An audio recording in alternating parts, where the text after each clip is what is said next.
Good morning, everybody. Today we are talking about the DJI Phantom 4. Why are we talking about this drone? The main thing you need to know about the search and rescue drone is that about the Phantom 4 drone is that it's best for your search and rescue purposes. There are a bunch of other purposes and reasons why you might buy the drone, and the usual purpose of the Phantom 4 is for training. But if you're going to get something like a small squad team together, you might want a Phantom 4 for your search and rescue. There are better drones out for this purpose as well, but this one is the cheapest and the easiest to come by if you need spare parts and stuff like that. In other words, it's the easiest to take off and put back together if you need to do that. If you're flying in forests, you don't want to be flying one of those expensive drones where you can smack it into a tree and then there's your drone. Okay, you want a drone like this that's relatively expensive. It's expensive enough that it's got what you need, but more than that, this will also be one of those drones where you can actually get parts and put it in and slot it out and things like that. You just have to take apart the frame. But this is the drone we are talking about right now. This is what the remote control looks like. It is its own remote control. So this drone doesn't come with a separate fancy remote control. This is the remote control that you get. When we get into the office, I'll actually go through the whole thing about this. I just wanted to get some of the nature out and show off this bad boy out in the wilderness. So the first thing I want to mention quickly is the case, because portability when it comes to these sort of drones is very important. Now this case, it's durable, but it's not very good. It's not well designed. In order to open it, you have to do a little funny game here, which is pretty cool, actually. That creates security where it's necessary. Inside, you'll notice it's not as efficient as it could be, okay? From the Mavic series onwards, it's got a lot more efficient than this. Your camera's gonna have a thing on it, so you're gonna have to slot that in accordingly. Then you've got two spaces for batteries, okay? If we get a battery out, this is what it looks like. If you're using 2 to 3 batteries, that's fine for this. So you're gonna have a look at how it lines up. So you can see that's a bit small. If we turn it to the side, you'll see that's how that fits in. You have to use the smaller side on this side, just like that. And then the third battery, you would then slide into your drone and put it into the box. 3 batteries is good. 4 or 5 batteries, you want to get yourself something like this. This is a battery box. This is relatively fireproof, but more than that, it needs to be able to seal. It needs to be able to seal so that you can actually prevent a fire from inside coming outside. You'll then see we've got a space for the remote control, and you've got space for your propellers and other things, antennas and whatnot. So you've got small enough notes and stuff, you can then slide those in here. If you get a manual and you fold it up, put it in there, the specs of the drone, put it in there. And then any cables that you'll use to connect the phone to your remote control, you'll just slide them in there. You do have a space down there as well if you want, but that's not really for utility, but it is there if you want it, okay? It's efficient enough. It's just that these batteries will last about 15 to 20 minutes, so 3 doesn't work. Therefore, that's when you get this. This is a slightly heavier, obviously, but it just makes carrying of batteries a lot easier, and it's also much more likely to get you to be allowed to take your batteries onto a plane. Okay, cool, let's talk about the drone. So the first thing that you're going to notice about the Phantom 4 is that it has a built-in payload. It comes with its own camera. That's how you know that this drone isn't designed for much. It's designed to be a camera. Obviously a mobile camera that you can use and get up in shots, and you can also take it between trees and stuff. Phantom 4s are the eyes in the skies that are durable. So if you are going into a dangerous environment, but you want to use a camera, that's where you get a Phantom 4. Don't touch the Mavics, don't touch any of those. Those will help you to, in fact, we'll talk about Mavics in their own videos. But these have fail-safes, so it's all protected. Even if the fail-safes fail, which sometimes technology, you know what it is, that's where this comes in. I've seen one of these fall from a 2-story distance. Propeller was cracked, the battery was lying over there was another thing lying over there. We picked the drone up, we dusted it off, we flew it, test flew it, and it was perfectly fine. There wasn't even need for an incident report. That's how impressively durable these are. The next thing is the fail-safe, which I mentioned just now. You'll notice here, okay, these are sensors, these are cameras, more cameras. We've got 2 cameras at the back as well. We've also got cameras on the bottom, as well as speakers. These are actually microphones. Essentially what this does is allow the drone to hear itself at how high above the ground it is. It's a fail-safe so that if you push all the way down, the drone's not just gonna come and slam into the ground. As for all the cameras, that's kind of an obvious one. This thing is designed that if you're going to fly into a wall, it won't let you fly into the wall. This does not work with things like cables, antennas, and pylons, okay? If something is small enough and it doesn't have the capacity for the cameras to pick it up in any regard, then that's just the way it is. You're gonna have a little bit of an accident/incident depending on what happens. So the landing gear, you'll notice, is It's one of the harder landing gears of all of our drone options, especially in the DJI series. It doesn't take landing very well. You can see all the cracks and stuff. You can also see that bits actually go missing from the damage that's done from landing. Even with that failsafe, the speaker's failsafe, the microphone, it's just smack on the ground, and because it's just flat like this, it does damage going up into all parts of the landing gear. Regardless of that, and despite that, I've never, ever, in 4.5 years, I have never seen one of these landing gears come off or break through completely. Okay, so there is something to still be said about the durability of this. It's effective, it's just not shock resistant. Guys, these motors are brushless motors. I'm not gonna go into technical detail. I don't think people need technical detail, but this is your brushless motor. It is not a brushed motor. However, that's nothing new. From Phantom 3s onwards, every single drone, I think in the whole universe, in the whole world, will use your brushless motors, okay? Because your brushless motors are far superior to the brushed motors that we used to use back in the 90s. You've got your LEDs at the bottom, so these LEDs will do two things. You've got these two up here and these two down there. The LEDs will tell you firstly if your remote control is actually connected to the drone. It'll also provide certain lights, okay? So it'll let you know when it's ready to fly. It'll let you know when it's entered a different flight mode. There are subtle things you can do with the LEDs as well, where you can program them yourself and have them actually do unique things to your operation. You're right, so that is the Phantom 4, everybody. If you want specs, we'll go over the specs now. But for now, let's look at the remote control. So the remote control looks like this. It is a Phantom 4 remote control. Okay, you get DJI smart controllers, you get 2 or 3 versions.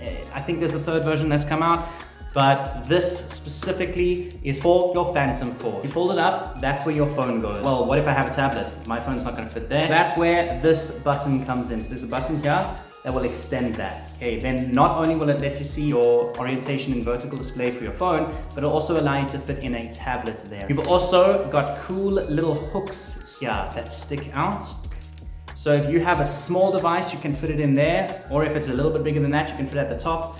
And again, once again, you can just fit it in like that. Next thing you need to know is that this does not come with a screen. You have to have your own screen, aka a mobile device, which you then have to connect to your remote control via a cable. Okay, for some reason that took a while to come to my head, that word. The cable, you'll see it fits in over here. You've also got the ability to connect older devices using a cable that goes from device cable to device cable instead of from USB to device cable. There is also an HDMI if you want to connect this to a screen and actually have the screen on, an actual monitor, then you can do that as well, but this HDMI. The next thing you need to know is that these antennas are circular polarized. Basically means they shoot a signal out from all sides. Okay, they shoot it out like that, out like that, out like that. So it goes up, straight, and down. It does not come out of the top. Okay, so it does not come like this.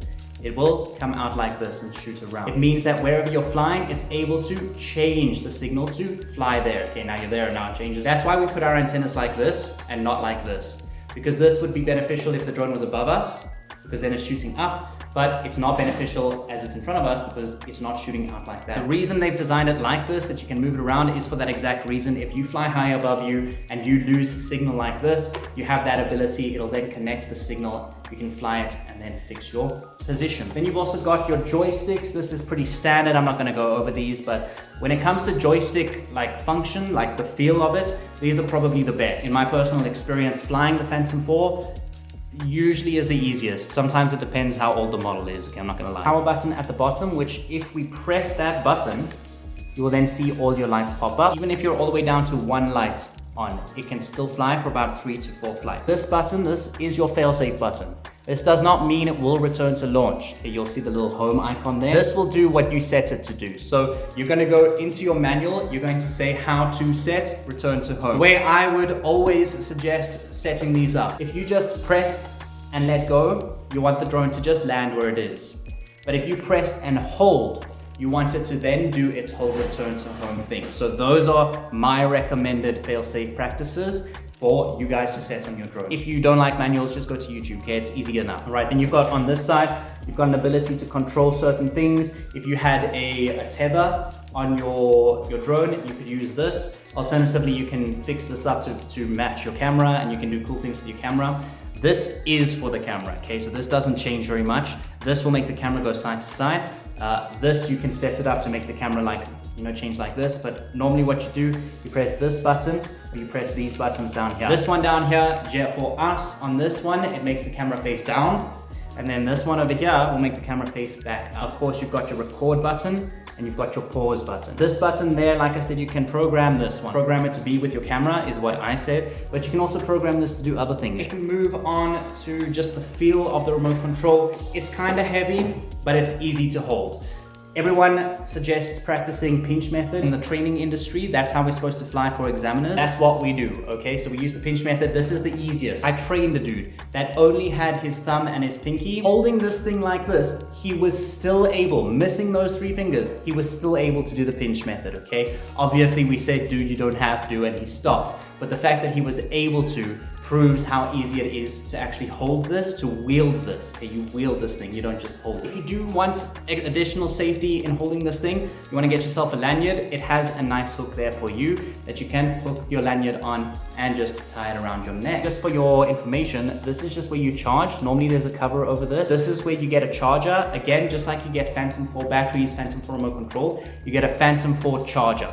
That'll charge your batteries and your remote control at the same time, okay? And this is where you do that. I don't have a charger on me, unfortunately. I just forgot to take a charger, but I think you'll get the gist of it, okay? You'll see a big round charger it's like, duh, where does that go, duh? If we hop on over to the battery, if you're ever asked about battery information, examiners love to ask about that stuff. Guys, just look on the battery, okay? The first thing you gotta do is look on the battery and see what it says. This is your Phantom 4 Intelligent Flight battery. It has a high capacity. This is your lithium ion polymer. The other thing you need to know is that it's rechargeable. Now, if you want to know what model number it is, your max charge voltage, nominal voltage, rated capacity, all of that stuff, guys, I'm not here to teach batteries. If you wanna know what these terms mean, go and check out, I've got a drone channel, you can just hop on over to that. But if you wanna know the information of that, you can find it on the battery. Alternatively, you can find it online for your battery specs list, or you can find the manual for this Phantom 4 battery. This is where it charges. This is also where it connects into your drone. So this is the battery slot. You gotta take this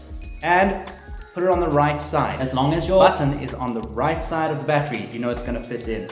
It's not a devastating thing if you forget and you put it in wrong, okay? It just means that it's not gonna go in. As long as you hear that click, you know you're good to go. Last thing to know, the external casing of the battery is not a big deal, okay? If there's cracks or scratches or stuff, don't worry about that. Where the issue comes, if there's even so much as a scratch on the actual battery itself, then it's a no-go, okay? You put that battery away and you don't touch it. How do you check your percentage of battery? You press it once, the lights will come on, okay? You don't touch this if it's not more than 4 lights.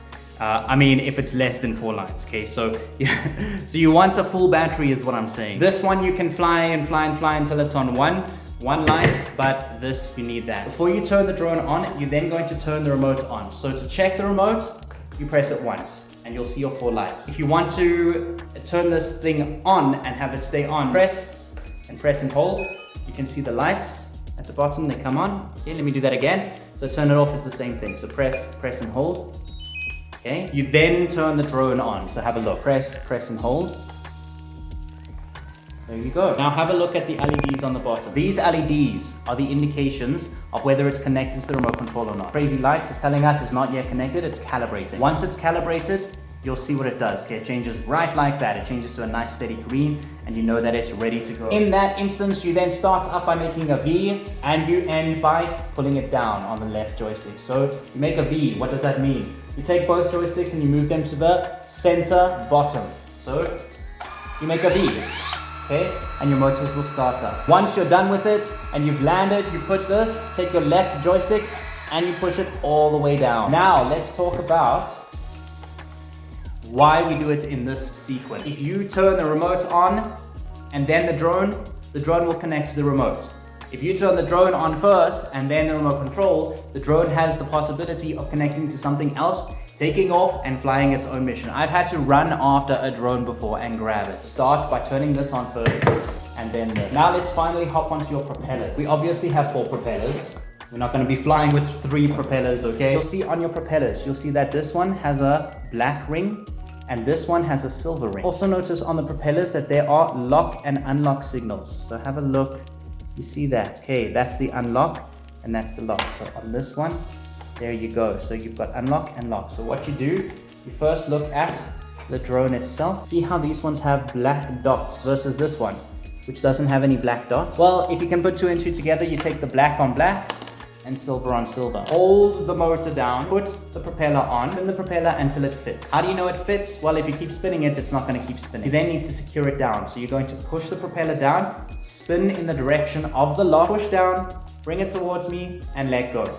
Right, then if I spin my motor, it should stay on. How do you double check that it's on? You hold the motor, you really tug this thing. Okay, you don't want to break it, but you definitely want to try and get it off. If it doesn't come off, you know it's on. Boom shaka, and then to take it off, it's pretty easy. You hold it to turn it the other way and take it off. We're going to finish off now with just a little bit of a specs list of this drone, just so that you guys can know what to expect from the actual performance of the drone. Thanks for watching the video. I hope you enjoyed it. Like, subscribe, and leave a comment for any future videos that you might like. For example, next week's video is about the M350 RTK, supermassive drone, very awesome that we got to test fly it, and I've now gone and made a review for you guys. Coming next week. Also, please be aware that there are links in the description below for you to go ahead and buy this drone for yourself, as well as other things like online drone courses and other YouTube channels as well. Okay, I'll see you in the next one.